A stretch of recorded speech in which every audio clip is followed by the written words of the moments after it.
I've been filming these videos with my Sony A6400 after finally upgrading from a Panasonic G7, so I have been gradually going up the scale when it comes to sensor sizes. Now with the video title, I'm not really trying to imply that a crop sensor is just straight up bad, because it definitely has its advantages, but after going the full frame route, it's been really hard going back or honestly, even just wanting to. Today's video is going to be about the Sony A7 Mark III, which I'm using right here to record with, so let's go ahead and talk about what I think.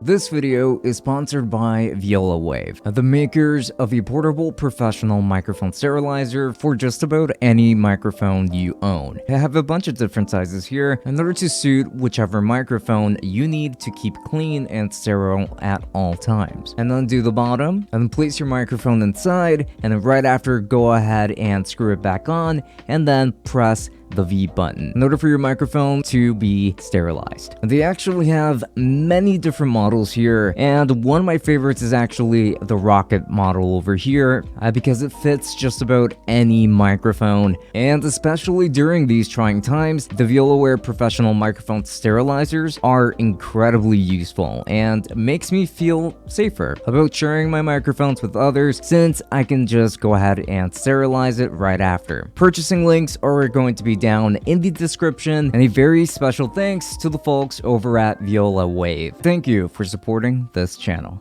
The exterior design consists of absolute greatness. This is a heavy camera for sure, and I wouldn't really recommend wearing it around your neck or anything like that, but it is portable enough depending on what lens you're using with it. The one I use with it is pretty large. It's a 28 to 70mm. So from the exterior itself, you're going to find some pretty special things about this camera. Things like, for instance, a weather-sealed body, which under certain circumstances will help you quite a bit. Also, you've got a pretty fantastic and very clear viewfinder that is going to be very useful, and I use it all of the time. You're also going to be finding things like 4 customizable buttons, you're going to be finding your dial, and all sorts of things like that, your hot shoe mount, you're going to be finding your double SD card slot, and then there's going to be a USB-C port, a micro USB port, there's going to be a micro HDMI port, a headphone jack, a microphone jack. There is simply something for just about everybody here. So this camera, from the outside, almost has it all,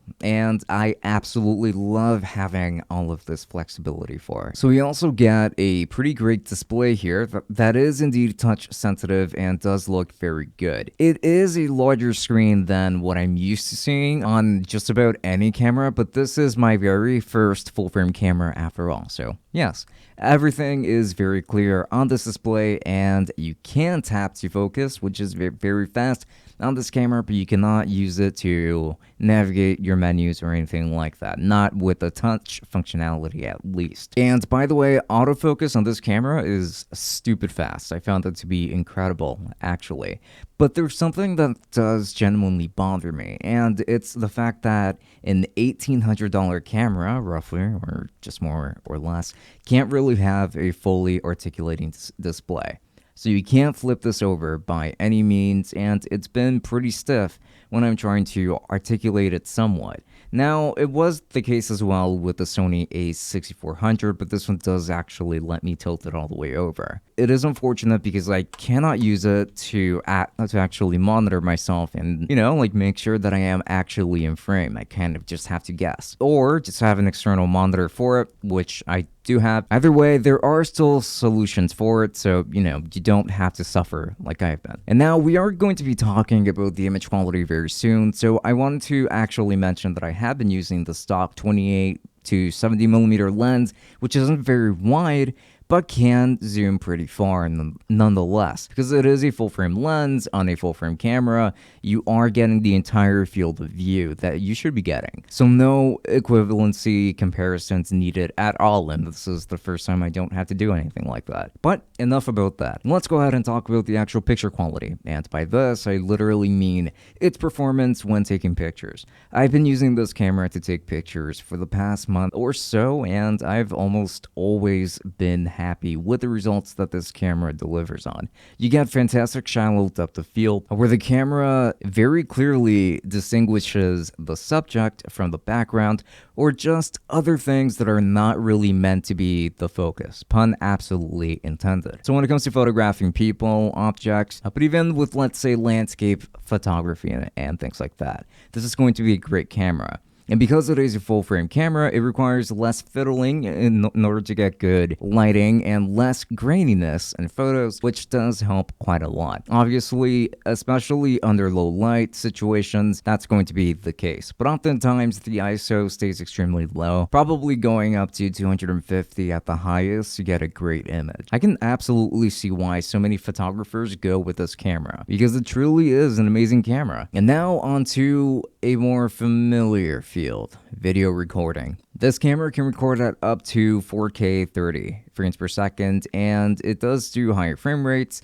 of 1080p at 120 frames per second, which is pretty fantastic for people who want slow motion footage at a good resolution. But I'm somewhat upset because I really wish this could do at least 4K, and it is a shame.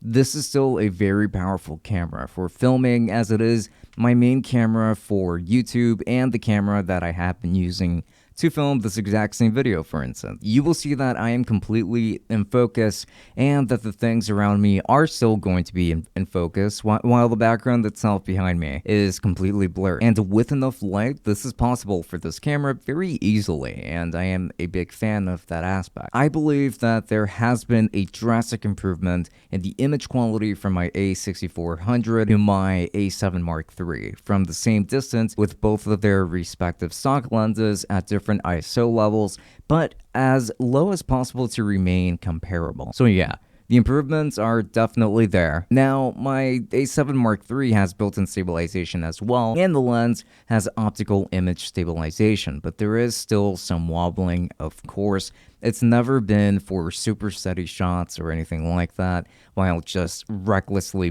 moving the camera around, but it does help with avoiding warping, which is something that's kind of a big deal if you are vlogging with an A6400, for example, and if you're filming in 4K. And because in 4K, that's just when it starts happening. And even if you're just walking with this camera, it will be shaky, of course, but it looks normal. It doesn't look like jarring by any means. Natural, I suppose. So keep your expectations in check, really, is all that I'm trying to say here. So yes, this camera is a great performer, but I haven't even mentioned the battery life. This camera does have a larger battery than the A6400 that I have right here, but I was very impressed with the performance on it anyway, because I get about 2 hours of battery life if I'm filming consistently while barely stopping at all. It's genuinely great, and based off of my own usage, it can last me maybe about 2 days or so of filming with my frequency. So as you can already tell, I'm very happy with this camera, and I will love it for the rest of my days, at least I think so. But admittedly,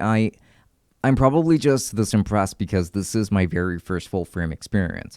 I think it is an amazing camera for professional use. It's great for filming long events with some extra batteries though, keep that in mind. And it's definitely got the space to accommodate such continuous filming thanks to the 2 SD card slots. I actually have 2 250 gig SD cards on this camera, and obviously storage has never been an issue. And so, as I literally keep repeating, it is a fantastic camera that 100% isn't for the faint of heart, and even then, this is not the highest end model of the Sony A7III line, which means that I will never be able to afford the best of the best, since they do have models that do have articulating screen, and they have models that can in fact do 4K at 60 FPS. But I don't feel any regret picking up this camera. If you're on a budget, and this is not at all for you, like you can still get some very amazing footage with even just an A6100.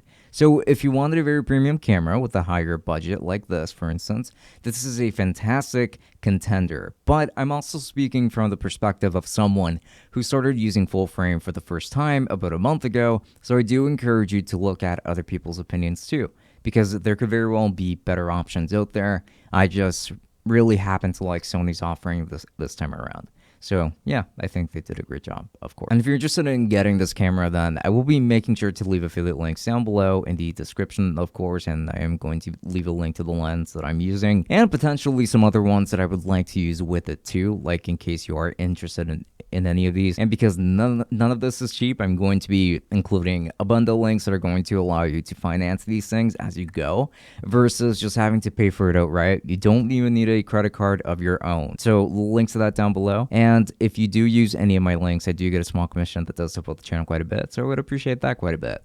And now a very special thanks to my tier 3 patrons, which are going to be Omar, Sarah Wazel, and Joe Moss. Thank you so much for all of your support because I do very much appreciate it. And now onto the tier 2s coming right up. And this is super important. I would just like to give a very special thanks to all of our patrons, which are going to be listed right here on the screen. Again, a massive thanks to you all for supporting us to help us create the kind of content that we bring to you on a day-to-day basis. And thank you so much for supporting the Tech Summit podcast as well. And just remember that if you would like to be a part of this community too, and then do make sure to check out the links to our Patreon, where you don't only get bonus episodes of our podcast, but you also get automatically entered into one of our monthly giveaways of a tech product that we have reviewed that is of at least $50 in value or higher. So links to that down below. And now don't forget to follow me on Instagram and on Twitch, where I do stream pretty often, and from now on it's the only place where I'm going to be streaming, so do keep an eye out for that.